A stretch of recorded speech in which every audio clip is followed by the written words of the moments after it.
My name is Kyle Boyd, and this is my final project for Module 6.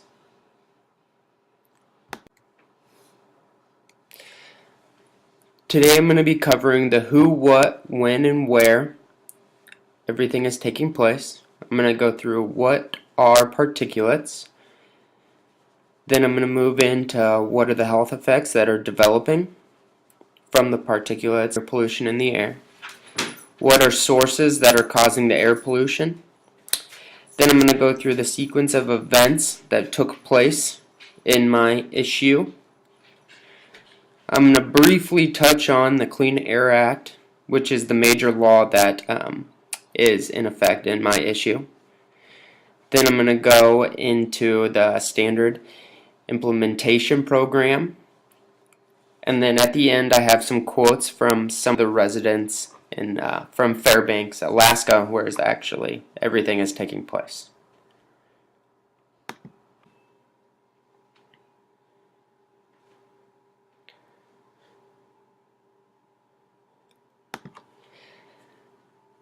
The issue that my final project is based on is the poor air quality that is in Fairbanks, Alaska.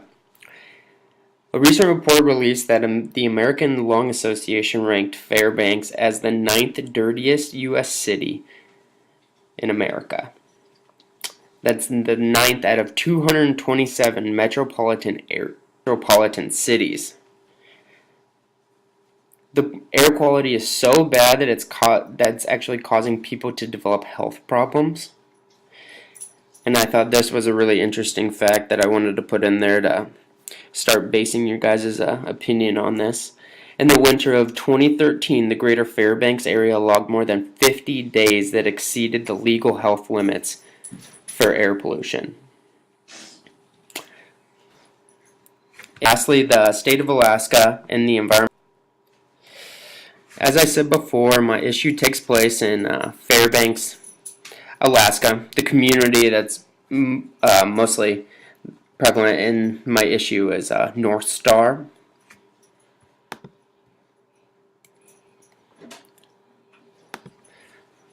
Also, I added in a map of Alaska. This all began between the time period of 2009, when the problem was actually brought to the attention to the Alaskan officials from the EPA. And the worst part is that it's actually still going on today, that nothing has really been accomplished. The latest news that I could find was actually from a town hall meeting that was supposed to take place on April 2nd, 2014, and the major talking points for the meeting was the update on the state implementation plan.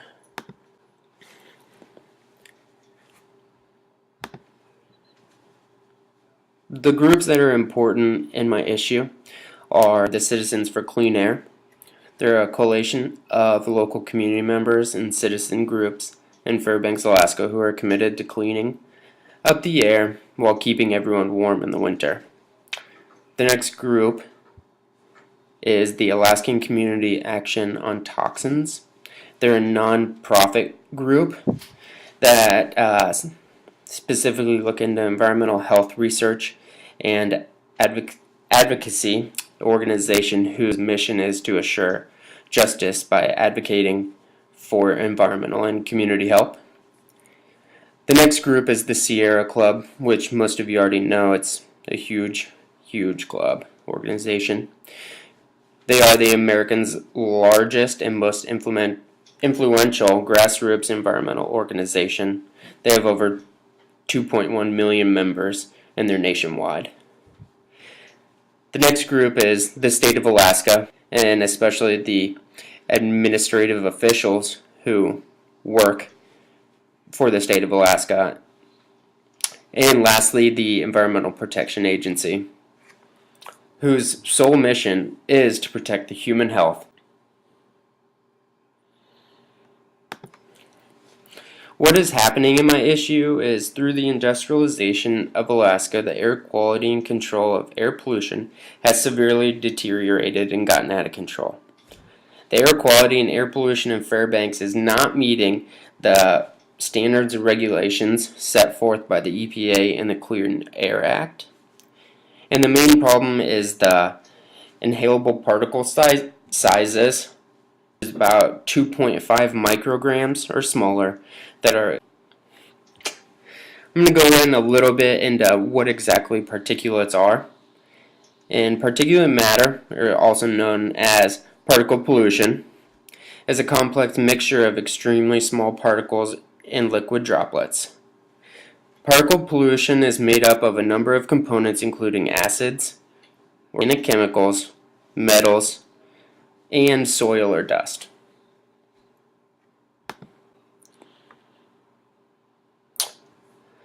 The sizing and classification of particles comes down to the size of the particle is directly linked to the potential for causing health problems. The EPA is mostly concerned about particles that are 10 micrometers or smaller in diameter, and then specifically the fine particles, which those are 2.5 micrometers and smaller. These particles are so small that they can pass through the nose and mouth and eventually end up in the lungs, where they cause the most problems. And just to give you a small idea on how small that really is the average human hair is about 70 micrometers in diameter. So that would make it about 30 times larger than the fine particles that we're talking about today. The EPA has classified all the particles into about two groups. You have the inhalable coarse particles, and those are found near roadways and dusty industries, and they are larger than 2.5 micrometers, but smaller than the 10 micrometers. The ones that we're primarily focused on for my issue is fine particles, which those are found in smoke and haze, and they're about 2.5 micrometers in diameter or smaller. These particles can be directly emitted from sources such as forest fires, or they can form when gases emitted from power plants, industries, and automobiles react in the air.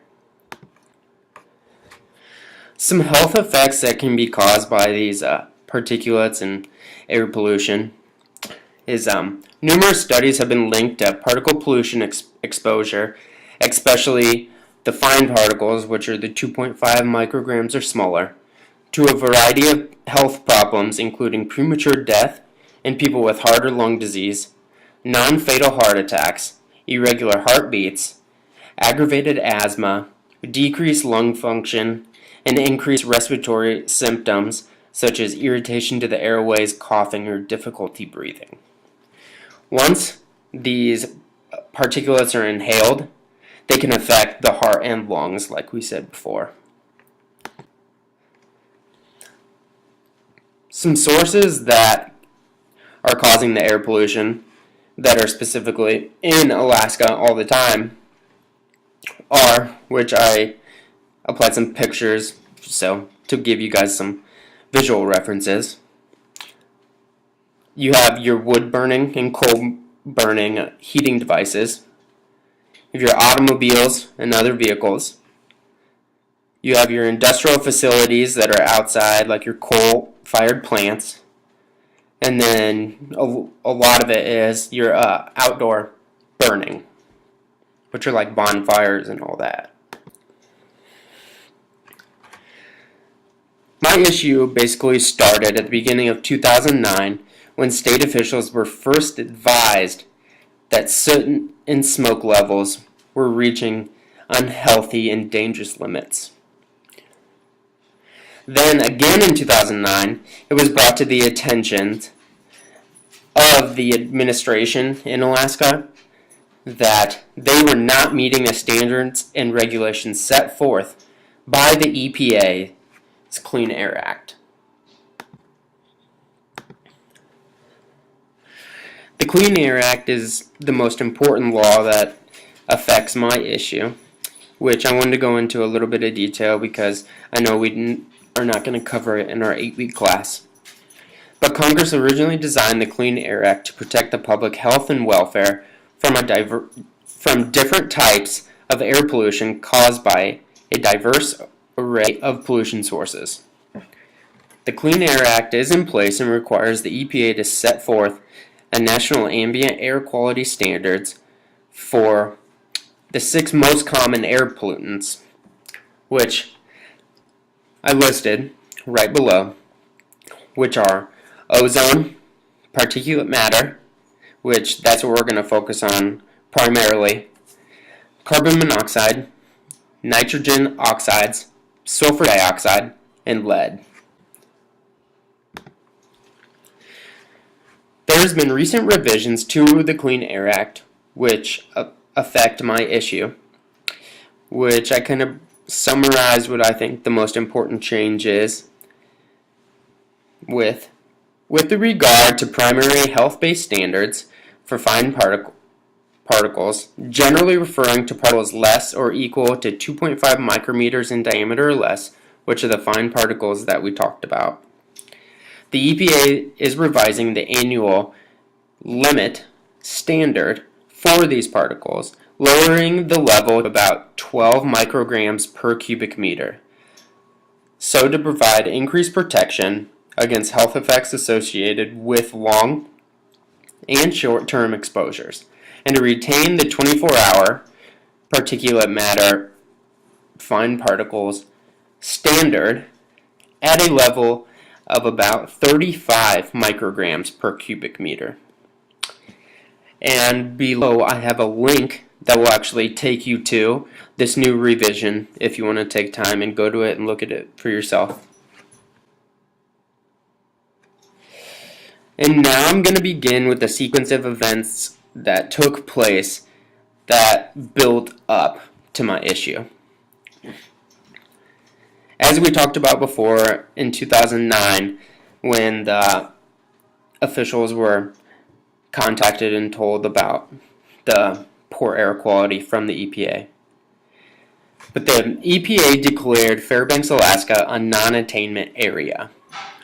These non-attainment areas that are designated, the EPA, by law, states that the state must develop a state implementation plan no later than 3 years from the date they are contacted and designated a non-attainment area.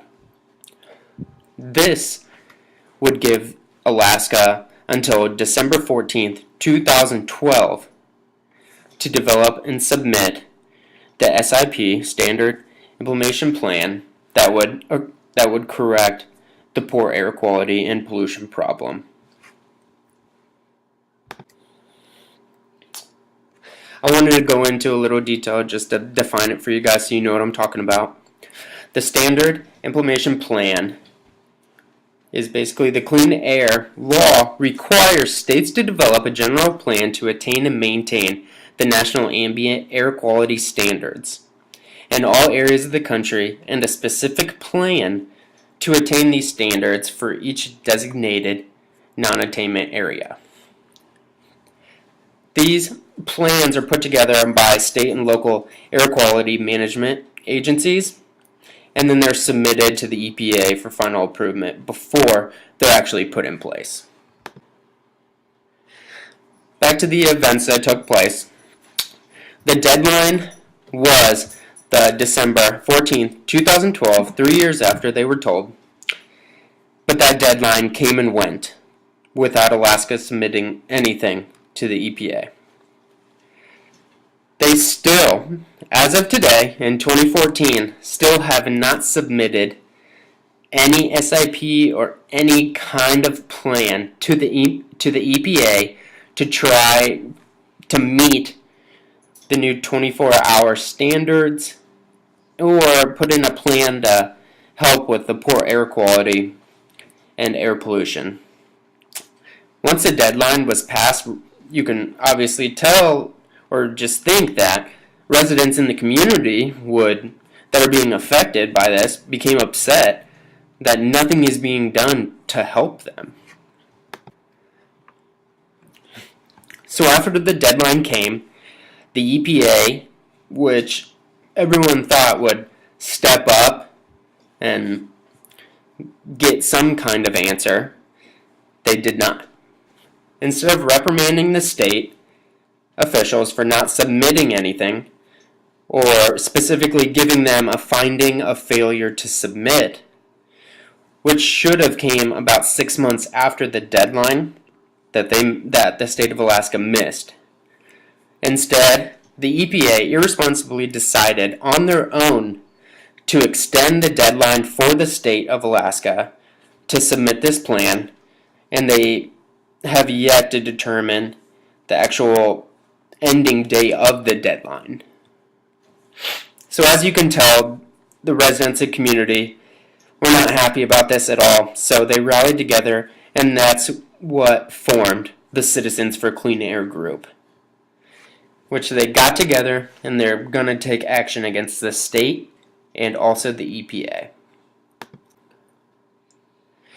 The section that they're going to use against the EPA is the section 100K1B of the Clean Air Act.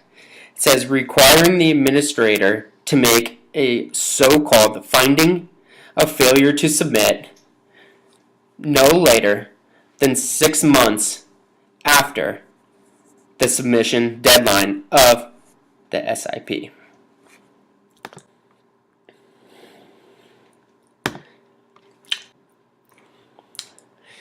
The letter they wrote to the EPA, I took out what I think the most important part of it is as further specified below, you have failed to carry out your non-discretionary duty under that same section of the Clean Air Act that I just read to issue a finding of failure to submit, addressing the state of Alaska's failure to develop and submit a non-attainment state implementation plan to combat persistent violations of the 24-hour National Ambient Air Quality Standard for fine particulate matter in Fairbanks, Alaska. Below, I have attached a link that'll actually show you a copy of this letter that they submitted to the EPA. When they thought that was going to be the end by submitting the letter to the EPA and kind of pushing them into making a decision to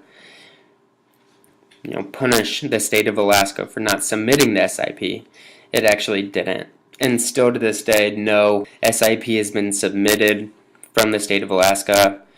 So the newest information that I have found was, as I said before, from the town hall meeting on April 2nd, 2014, where the major talking points of the meeting was the status and update of the SIP. Below, I have attached a link that'll take you to the Fairbanks, Alaska city website, and on the front, or on this link, you'll see they have the daily air quality report for that day, and it'll show you if it's good air quality, mediocre, or bad air quality for that day.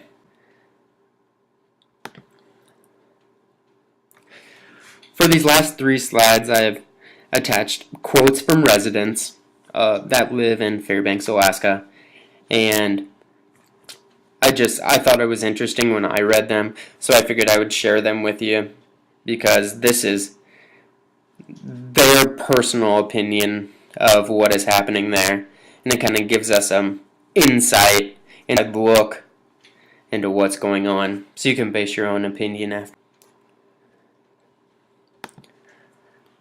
Again, here's another quote from one of the residents that live there. And here's the last quote of the 3.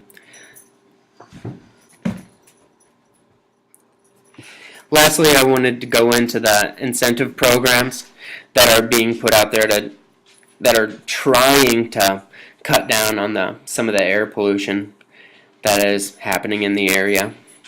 I wanted to just put out there one example is the initiative to make a clean air choice for the residents.